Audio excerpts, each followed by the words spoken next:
bom chui vậy bị cà rốt cầm chay ok ở kun ba vậy bị cà rốt cầm chay cà lụa cầm chay cứ chỉ riêng đó sầm khăn mùi bọt mình tây mình tiền đại tàu phở vì vậy cái tôi ti bà dưỡng chi mình tây mình tiền chấn dưỡng cứ chỉ nẹt xoay như rong nơi bạ cầm chay sầm ráp thả ban bà dưỡng bên đây ngày nít trong trăng vậy về mình tích chạy tông từ nâng cầm chay để sao trong trăng vậy mình bị sao và đa bảo vía nâng cá prai pruol nó không ti xa cầm cháy đài nẹt lụa mình ai prai vì thi xa tầm đáy hơi từ tua ban nó là tập hò thì nó không tu sửa ti cao sấp và tua pi và tây dương chop sầm kiếm dương đô rồi bóp thì cá cục rong pi và tây cũng mình đi màu chia và tây sẽ lấy về nâng chop đào miền ăn cá cào rọt thập bị bá trôi màu tràn hái còn chập đơm thôi sự cam một hiệp mình nuôi thốt phát đá nói phát đá ấy phát đá chia chôn vào dương này tơ từ ngựa bị sẵn kìm miền sóc cấp hiệp đông tực ha rụp thom giật cụ ma chùm ngư ấy chỉ đơm nè cái vấn đề ông ca từng nó cứ phát đá làm nào vấn đề tôi bị phát đá làm nào mà rỉ còn mới khơi ha ca phát đá làm nào nó bất chỉ bàn chui đó bị chia chốn có vấn đề nè khác bái chia chăm tay từ tua nào từ mình chẳng thấy còn trắng và riêng chia chốn nó ao chê pra pra se va hệ ranh thụ bố cứ cầm cháy hay nâng sầm sầm lùi đam mấy bộ quạt chê tầng ở nâng pe nắng ăn cá thông thông là cái ăn rạ chiên nắng quạt còn chặt đào miên cầm rốn cầm cháy nâng sầm sầm đại bộ quạt tầng ở nó ba triệu bán cứ chia từng nia kia thông thông là không giọt mai mà chỉ muốn thông nó cứ tránh pi bài nâng pi ăn cá cào rọt thà bị ba bài nâng chẳng con chập đơm và riêng chia chôn ao ở cầm chày chẳng np đài nẹt chay cứ quát trâu cá hơi nẹt ao chay miên chùm luôn tích chẳng nó không cá lụa cầm cháy ọt và bại các nhóm chăm ban tha cá vì nhóm nâu khmei nhóm nâu tôi nữa nhóm khơi muốn trai ăn tiền rồi bỏ Christian Micro rảnh thụ nó không sớm mai nữa miền rừng đây nó vọt hay chăm là lợt tu sáp đầm bấy từ phát đal cầm cháy ao nhạc cháy cứ có ăn vào bạ rồi thì chốn đây đời sai kì chừng luôn nè phát đal ao cầm cháy nó đây từ tua đại phát đal nó ra cá bạ xăm rum mà thiếp từ nâng nè rồi xí chong cá bạ nó chẳng vì lọ phần tái chừng luôn nè phát đal nó bị tích chiếng nằm đâu cả chẳng quát ăn hot từ đó chỉ là người quát đây rắn nhầm chạm án nhầm khơi miền quạt miên rắn đâu một tô mà hãy đây nòng vọt rồi còn đây tam cả lại ná xăm rôm tại quạt tròn rắn đây bạn hay còn chấm từ lợt tù giáp tới với ăn tiền nắng ca pi chiêng mà phải làm mồn chẳng ăn tiền giờ mày nắng vì tim xa thống hay nè phát đào việt tết chẳng còn ăn vào bài chăm tại cái tiệm tôn móc qua tàu vi đầm lái môn cả phát đào lại phân tết tích phone ôn nè đạp sớm máy nó chỉ làm ha ca thưa ăn tiền sớm máy nó sưu á mình sưu lên vì rồi cái riêng thom mùi đài mình trai là tiền sớm máy nâng phải chóm cứ phải chia porot quất bay chay mình đạch thì rồi viếng cầm cháy hay nâng ẩm nào chẳng bạn quật khơi mình trai là tiền CEO nó quật cực thá chỉ ăn cả tao nói cầm cháy miền nè cầm cháy oi hái tia song tập mà với miền bạc đá miền cả bạc miền p về lia cầm nát cho bà lọ chẳng quát trâu miền vị này thì ra nhật thổ chẳng phải chia bò sớm mai nắng quát mình toàn miền ca vô đắng pí vì say từ lia kia vì say ăn được tiền nắng cho bà đôi ba chục bàn là lại thì chẳng thấy cứ nhẹ khác cháy cực chi ẩm nào oi hết ắt song tập mà với chẳng cứ bà thôi bất đề xua ro thì chốn vận tải cá plak đô nát cầm đất nâng cá cất vào thì chốn nắng cứ sầm khẳng đấy cứ chỉ pha lầm bá rồi bỏ mình tên tiến sầm mai muốn tu sửa quát tí cao sầm môn năm pi pòn nơi pe đại chập đơm trên pi năm pi pòn áo nẹt đại phơ anh tiến nó chập đơm miền cá cờn là chập đơm miền cá cờn là vận tải bờ tu bay chia miền chừng luôn cờn là cả đói chia sẻ Christian Micro rảnh thụ sầm mai nắng đài thưa anh tiên tranh pi ăn ca màu nắng នៅមានចំនួនកម្រិតប៉ុន្តែពួកគាត់ចាប់ផ្ដើមបង្កើនទុនដើម្បីផ្ដល់ឥណទានទៅតាមតម្រូវការហើយខ្ញុំចាំបានថាពេលហ្នឹងស្ថាប័ននីមួយៗហ្នឹងគឺគេជជែកគ្នាគេចែកតំបន់គ្នាចុះទៅហ្មងមានថាកុំឲ្យជន់គ្នាគឺព្យាយាមចុះទៅឲ្យគ្រប់ទៅតាមតម្រូវការដើម្បីកុំឲ្យដាក់ជន់គ្នាថាបើស្ថាប័ននេះផ្ដោតទៅលើតំបន់នេះស្ថាប័នមួយទៀតផ្ដោតទៅលើតំបន់មួយផ្សេងទៀតធ្វើម៉េចដើម្បីឲ្យបំពេញទៅតាមតម្រូវការរបស់អ្នកប្រើប្រាស់របស់អតិថិជនដែលត្រូវការកម្ចីពីព្រោះគេកម្ចីដែលត្រឹមត្រូវគឺពិតជារួមចំណែកជួយដល់ពួកគាត់អញ្ចឹងយើងឃើញថាទស្សវត្សទីបើថាក្រោយឆ្នាំ2000វិស័យឥណទាននឹងមានការរីកចម្រើនណាបងប្អូនបងពូមួយចំនួនដែលគាត់ធ្វើការជាមន្ត្រីឥណទានសម័យហ្នឹងហើយបច្ចុប្បន្នជាថ្នាក់ដឹកនាំនៅក្នុងស្ថាប័នធំមួយចំនួនគឺគាត់មានភាពងាយស្រួលក្នុងការធ្វើឥណទានប៉ុន្តែវាអត់យូរទេរហូតដល់ឆ្នាំ2008ឆ្នាំ2009គឺមានវិបត្តិសេដ្ឋកិច្ចបានកើតឡើងអញ្ចឹងចាប់ផ្ដើមមានវិបត្តិសេដ្ឋកិច្ចមានការកើតឡើងធ្វើឲ្យឥណទានហ្នឹងមានបញ្ហាអញ្ចឹងជាឥទ្ធិពលមកដល់ស្រុកខ្មែរយើងម្លងឆ្នាំ2009 2010អីហ្នឹងគឺឥណទានសម័យហ្នឹងមានបញ្ហាមានអ្នកសងយឺតអីជាធម្មតាអញ្ចឹងទៅអញ្ចឹងយើងជួបបញ្ហាលំបាកមួយចំនួនធំអូខេបញ្ហាលំបាកមួយចំនួនធំបន្ទាប់មកស្ថានភាពសេដ្ឋកិច្ចសកលហ្នឹងក៏ប្រសើរឡើងហើយក៏ចាប់ផ្ដើមដំណើរការល្អមកវិញចាប់ពី2010 2011 2012ហ្នឹងចាប់ផ្ដើមល្អមកវិញក៏ប៉ុន្តែនៅក្នុងអំឡុងឆ្នាំ2015រហូតដល់2020មុនកូវីដអីហ្នឹងគឺមានចលនាមួយគឺអង្គការដែលជាម្ចាស់លុយរបស់ស្ថាប័នធំណាគាត់យល់ឃើញថាប្រទេសកម្ពុជាហ្នឹងមានការអភិវឌ្ឍប្រសើរជាងមុនហើយមានការរីកចម្រើនហើយអញ្ចឹងដល់ពេលវេលាដែលគាត់ចាប់ផ្ដើមដកខ្លួនទៅធ្វើសកម្មភាពនៅប្រទេសផ្សេងដែលត្រូវការពួកគាត់ជួយអញ្ចឹងស្ថាប័នទាំងអស់ហ្នឹងគឺផ្លាស់ប្ដូរម្ចាស់ភាគហ៊ុនអញ្ចឹងចាប់ផ្ដើមផ្លាស់ប្ដូរម្ចាស់ភាគហ៊ុនហើយជំនួសដោយម្ចាស់ភាគហ៊ុនថ្មីនៅលើទឹកដីចាស់ហើយការប្រកួតប្រជែងលែងដូចមុនហើយកាលមុនអង្គុយចាំឲ្យអតិថិជនមករលក់កម្ចីអង្គុយចាំមុនឆ្នាំ2000អង្គុយចាំឲ្យអតិថិជនមករឆ្នាំ2000យើងព្យាយាមប្រឹងប្រែងចែកតំបន់គ្នាដើម្បីបំពេញតម្រូវការឥណទាននឹងឲ្យគ្រប់ទៅដល់អតិថិជនគ្រប់តំបន់ដែលគាត់ត្រូវការក៏ប៉ុន្តែចាប់ពីឆ្នាំ2008 2009 2010ឬក៏ឡើង2010មកវាលែងចែកតំបន់គ្នាហើយគឺតំបន់ហ្នឹងវាជាន់គ្នាហើយបដូរនៅម្ចាស់ភាគហ៊ុនថ្មីមានដើមទុនគ្រប់គ្រាន់មានសក្តានុពលគ្រប់គ្រាន់គាត់ចង់ជំរុញវិសាលភាពរបស់គាត់ហ្នឹងឲ្យកាន់តែធំកាន់តែទូលំទូលាយអញ្ចឹងវាចាប់ផ្ដើមមានឥណទានជាន់គ្នាអញ្ចឹងប្រសិនបើយើង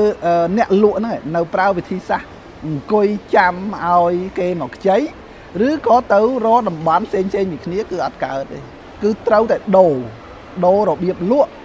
ពីទៅបំពេញតម្រូវការឬក៏រងចាំឲ្យគេមកខ្ចីគឺទៅដើររកអ្នកខ្ចីអញ្ចឹងនេះគឺជាការប្រែប្រួលអញ្ចឹងมันអាចដេកវត្តបានទៀតទេគឺត្រូវតែដើររកអ្នកខ្ចីដើម្បីរកអតិថិជនដើម្បីដាក់កម្ចីឲ្យគ្រប់ហេតុនឹងការអញ្ចឹងគឺយើងព្យាយាមទៅរកអតិថិជនដើម្បីឲ្យអតិថិជនហ្នឹងស្គាល់យើងទំនាក់ទំនងជាមួយគាត់ដើម្បីផ្ដល់កម្ចីតកតងទៅនឹងវិស័យធនាគារនិងហិរញ្ញវត្ថុវិស័យឥណទាននេះនៅក្រោយឆ្នាំ2000ធនាគារជាតិគាត់យល់ឃើញថាកម្ចីមួយមុខអត់គ្រប់គ្រាន់ទេគាត់បានឲ្យ license បានអនុញ្ញាតផ្ដល់ license ឲ្យស្ថាប័នមួយចំនួនដែលជាគ្រឹះស្ថានមីក្រូហិរញ្ញវត្ថុហ្នឹងហើយបច្ចុប្បន្នវិវត្តមកជាធនាគារស្ទើរតែទាំងអស់ហើយគាត់មានឱកាសទទួលបានសិទ្ធិនៅ ក្នុងការទទួលនៅប្រាក់បញ្ញើសន្សំអញ្ចឹងគាត់មានសិទ្ធិទទួលនៅប្រាក់បញ្ញើសន្សំអញ្ចឹងការលក់ហ្នឹងវាមិនមែនតែលក់កម្ចីទេគឺលក់សន្សំឲ្យអតិថិជនចេះប្រើប្រាស់ផលិតផលសេវាកម្មសន្សំប្រើប្រាស់ផលិតផលសេវាកម្មផ្ទេប្រាក់ដែលមានភាពងាយស្រួលក្នុងតម្លៃមួយដែលសមរម្យបង្កភាពងាយស្រួលនៃការទូទាត់របស់ពួកគាត់អូខេអញ្ចឹងការវិវត្តហើយការលក់លែងប្រើវិធីសាស្ត្ររងចាំអតិថិជនមករហើយគឺត្រូវតែទៅរកអតិថិជនទៅបញ្ចុះបញ្ចូលទៅណែនាំផលិតផលសេវាកម្មរបស់យើងទៅកាន់អតិថិជនអូខេអញ្ចឹងកូវីដមកដល់ធនាគារចាប់ផ្ដើមគិតទៀតកាលមុនមានតែកម្ចីទេវិស័យនេះមានតែកម្ចីជាធំបន្ទាប់មកមានកម្ចីមានសន្សំមានទេប្រាក់តែសម័យកូវីដមកដល់យើងអត់ចង់ធ្វើតែប៉ុណ្្នឹងទេគឺបង្កើតនៅផលិតផលសំខាន់មួយទៀតគឺ Digital Banking គឺ Digital Banking មានន័យថាបង្កើត app បង្កើត merchant ធនាគារជាតិជ្រុំជ្រែងឲ្យមានបាគងឲ្យមាន KHQR ដែលអាចវេលុយឆ្លងធនាគារអីទៅវិញទៅមកបានហ្នឹងងាយស្រួលសម្រួលដល់ការលក់អញ្ចឹងអាការលក់នេះវាកាន់តែមានសម្ពាធនិងការប្រកួតប្រជែងកាន់តែខ្លាំងហើយបើនិយាយទៅលើរឿងកម្ចីវិញចូលដល់ដំណាក់កាលមួយគឺ refinance អូខេមានន័យថាហើយទៅរកអតិថិជនមិនមែនតែអតិថិជនពេញទេអតិថិជនទាំងអស់អ្នកផ្ដល់សេវាកម្មឥណទានហ្នឹងគឺគ្រប់គ្រាន់ហើយអញ្ចឹងមិនត្រឹមតែទៅរកទេគឺត្រូវតែគេគឺត្រូវតែ refinance មានន័យថាយើងទៅ replace គេគាត់ថាឥឡូវបើគេកំពុងតែជំពាក់ស្ថាប័នកយើងត្រូវទៅតាក់ទងគាត់ថាតើអាចខ្ចីខ្ញុំទេហើយទៅផ្ដាច់ស្ថាប័នកដើម្បីឲ្យខ្ចីយើងវិញអញ្ចឹងប៉ុន្តែទោះបីយ៉ាងណាក៏ដោយក្នុងកលៈទេសៈបែបនេះត្រូវចាំថា 5C มันអាចបោះបង់ចោលបានទេនៅក្នុងការវាយតម្លៃអតិថិជនមុននឹងផ្ដល់កម្ចីអត្តចរិតសមត្ថភាពទ្រព្យធានាលក្ខខណ្ឌនៃការប្រើប្រាស់ដើមទុនទាំងអស់នេះសុទ្ធតែជាចំណុចសំខាន់ត្រូវតែធ្វើការវាយតម្លៃអញ្ចឹងហើយសម្រាប់អ្នកលក់ត្រូវតែខ្លាំងត្រូវតែលឿនដើម្បីធ្វើការប្រកួតប្រជែងបើយើងនិយាយពីសម័យមុនគេថាត្រីធំស៊ីត្រីតូចឥឡូវនេះអត់ត្រីធំស៊ីត្រីតូចទេគឺត្រីលឿនស៊ីត្រីយឺតអូខេអ្នកសកម្មមានឱកាសជាងអ្នកស្ពឹកស្រពន់អញ្ចឹងបើមិនបើយើងមិនសកម្មទេគឺយើងលក់មិនឈ្នះគេទេអានេះគឺជារឿងសំខាន់មួយគេយើងមិនមែនចាក់ឥណទានដើម្បីបំពេញតម្រូវការនៅក្នុងទីផ្សារទេគឺយើងទៅប្រកួតប្រជែងជាមួយនឹងអ្នកដទៃបកត្រឡប់មកវិញសន្សំធនាគារចល័តថ្ងៃក្រោយទៀត smart mobile banking ឥឡូវនេះទៅ digital banking ទៀត smart digital banking ដោយសារយើងចាប់ផ្ដើមមាន AI ប៉ុន្តែបកត្រឡប់មកវិញបងប្អូនអរនេះជាពិសេសបងប្អូនដូចខ្ញុំនិយាយមុនហ្នឹងអញ្ចឹងវាលែងត្រីធំស៊ីត្រីតូចហើយគឺត្រីលឿនស៊ីត្រីយឺតអញ្ចឹងយើងត្រូវតែលឿនយើងត្រូវតែទៅរកអតិថិជនហើយយើងត្រូវតែលឿនយើងត្រូវតែមានអីដើម្បីអាចទាញចំណាប់អារម្មណ៍អតិថិជនឲ្យមកចាប់អារម្មណ៍ប្រើប្រាស់ផលិតផលសេវាកម្មរបស់យើងអានេះគឺជារឿងដ៏សំខាន់និងចាំបាច់អញ្ចឹងហើយនៅក្នុងការលក់សម័យថ្មីនេះតើធ្វើអីខ្ញុំចូលរួមមួយចំនួនយើងត្រូវតែច្បាស់អំពីអតិថិជនគោលដៅរបស់យើងតើអតិថិជនគោលដៅរបស់យើងជាអ្នកណាហើយយើងមានព័ត៌មានរបស់អតិថិជនក្នុងដៃគ្រប់គ្រាន់ហើយឬនៅមិនទៅដលងមូលទេឧទាហរណ៍យើងទៅជួបអតិថិជនមួយហ្នឹងតើគាត់ស្ថិតនៅក្នុងប្រភេទអតិថិជនគោលដៅនៃផលិតផលសេវាកម្មរបស់យើងរបស់ស្ថាប័នយើងដែរទេទី2ទៅហ្នឹងមិនទៅអត់ដឹងមុខអត់ដឹងក្រោយទេគឺត្រូវដឹងថាតើអតិថិជនហ្នឹងគឺជាមនុស្សរបៀបម៉េចគាត់កំពុងតែប្រើប្រាស់ផលិតផលសេវាកម្មរបស់ស្ថាប័នណាហើយយើងល្អអីយើងមានចំណុចល្អអីដែលយើងអាចយកទៅនិយាយបានអូខេអញ្ចឹងពីរបីរឿងសំខាន់ទី1មានគោលដៅមានអតិថិជនគោលដៅច្បាស់លាស់ត្រូវមានភាពក្លាហាន ហើយភាពក្លាហាននេះបានមកពីណាយើងត្រូវតែច្បាស់ពីផលិតផលសេវាកម្មរបស់យើងត្រូវតែមានចំណេះដឹងគ្រប់គ្រាន់ក្នុងការឆ្លើយតបនៅពេលដែលអតិថិជនបដិសេធបន្ទាប់មកពេលទៅជួបអតិថិជនយើងត្រូវត្រៀមថាតើចំណុចពិសេសចំណុចល្អចំណុចខ្លាំងនៃផលិតផលសេវាកម្មរបស់យើងចំណុចណាដែលយើងអាចនិយាយទៅទាក់ទាញចំណាប់អារម្មណ៍អតិថិជននឹងបានហើយដើម្បីយើងអាចនិយាយបានលុះត្រាតែអីលុះត្រាតែយើងច្បាស់ថាតើអតិថិជនមួយហ្នឹងគាត់ជាមនុស្សបែបម៉េចអត្តចរិតបែបម៉េចតម្រូវការគាត់បែបម៉េចបន្ទាប់មកតើគាត់កំពុងតែប្រើប្រាស់ផលិតផលសេវាកម្មរបស់ស្ថាប័នណាហើយគេល្អអីហើយយើងល្អអីហើយប្រសិនបើអូនណានិយាយថាខ្ញុំលក់មិនបានដោយសារផលិតផលសេវាកម្មរបស់ខ្ញុំអន់ជាងផលិតផលសេវាកម្មរបស់គេអញ្ចឹងអូនកំពុងតែអវិជ្ជមានហើយផលិតផលសេវាកម្មរវាងស្ថាប័នមួយនិងស្ថាប័នមួយគឺមានចំណុចខ្លាំងនិងចំណុចខ្វះខាតរៀងៗខ្លួនអញ្ចឹងយើងព្យាយាមរកឲ្យឃើញថាស្អីគេជាចំណុចខ្លាំងរបស់យើងដែលយើងទៅនិយាយដើម្បីទាក់ទាញចំណាប់អារម្មណ៍អតិថិជនឲ្យមកប្រើប្រាស់ផលិតផលសេវាកម្មរបស់យើងហើយមិនបាច់បង្អាប់គេ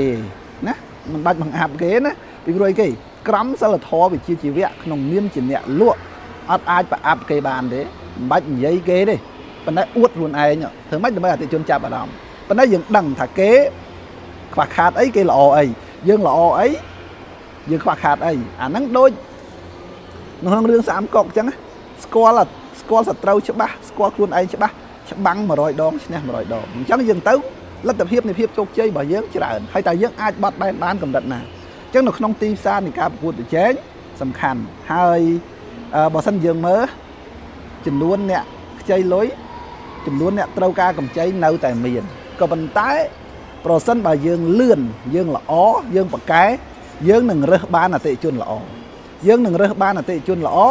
យើងគ្រប់ផែនការឥណទានយើងមានគុណភាពយើងជោគជ័យជាមួយនឹងអាជីពមួយនេះក៏ប៉ុន្តែប្រសិនបើយើងយឺតយើងនៅតែអាចរកអតិថិជនបានអញ្ចឹងប៉ុន្តែអតិថិជនហ្នឹងជាអតិថិជនដែលគេបោះចោលអតិថិជនដែលមានបញ្ហាអញ្ចឹងគេតលាក់បញ្ហាហ្នឹងមកយើងទៅត្រង់បញ្ហាពីគេអញ្ចឹងយើងបានអាចគ្រប់ផែនការប៉ុន្តែប៉ាកើនឡើងឬក៏ឥណទានគ្មានគុណភាពពេលនោះយើងក៏មានបញ្ហាដែរហើយអ្នកខ្លះអត់ទាំងពីរតែម្ដងអញ្ចឹងបកត្រឡប់មកវិញហើយវីដេអូនេះរងវែងបន្តិចប៉ុន្តែខ្ញុំនិយាយអំពីសាវតានៃការលក់ឥណទានគ្រប់សម័យកាលមានផលលំបាកផ្សេងៗពីគ្នាក៏ប៉ុន្តែពីមួយសម័យកាលទៅមួយសម័យកាលមានការប្រែប្រួលមានការវិវត្តហើយប្រសិនបើយើងជាអ្នកលក់យើងមិនប្រឹងប្រែងអភិវឌ្ឍខ្លួនទេប្រកបណាស់គឺយើងមិនអាចឈ្នះគេទេហើយយើងប្រកាសជាទទួលខ្ញុំថាដូចខ្ញុំថាអញ្ចឹងកម្ចីនេះគឺមិនខ្វះអ្នកត្រូវការទេក៏ប៉ុន្តែតើអតិថិជនល្អតើធ្វើម៉េចដើម្បីអាចរកនៅអតិថិជនល្អបានដើម្បីរកអតិថិជនល្អបានយើងត្រូវតែលឿនយើងត្រូវតែរហ័សយើងត្រូវតែច្បាស់យើងត្រូវតែធ្វើយ៉ាងណាឲ្យមានភាពតាក់ទាញដើម្បីយើងអាចចាប់អតិថិជនល្អបានហើយប្រសិនបើយើងមើលឃើញថាយើងអន់ជាងគេគ្រប់ចំណុចនៃការប្រកួតប្រជែងយើងអវិជ្ជមានតែប្រសិនបើយើងគិតថាយើងល្អគ្រប់យ៉ាង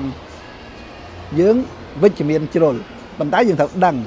ស្គាល់ខ្លួនឯងឲ្យច្បាស់យើងល្អអីយើងខ្វះខាតអីគេល្អអី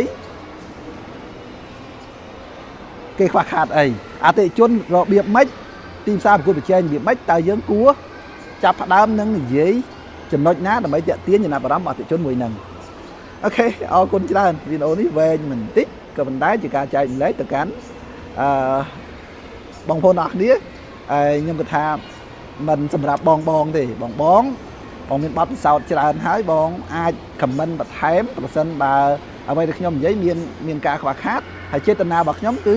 ចេតនាល្អឆ្លើយសំណួរបងប្អូនប្រុសដែលជាយុវជនសម័យថ្មីចាប់ផ្ដើមការងារនៅក្នុងវិស័យមួយនេះហើយសម្រាប់បងប្អូនគិតថានឹងបានគំនិតហើយយកទៅអនុវត្តឲ្យការងាររបស់ខ្លួនកាន់តែប្រសើរអរគុណច្រើនសុខសប្បាយ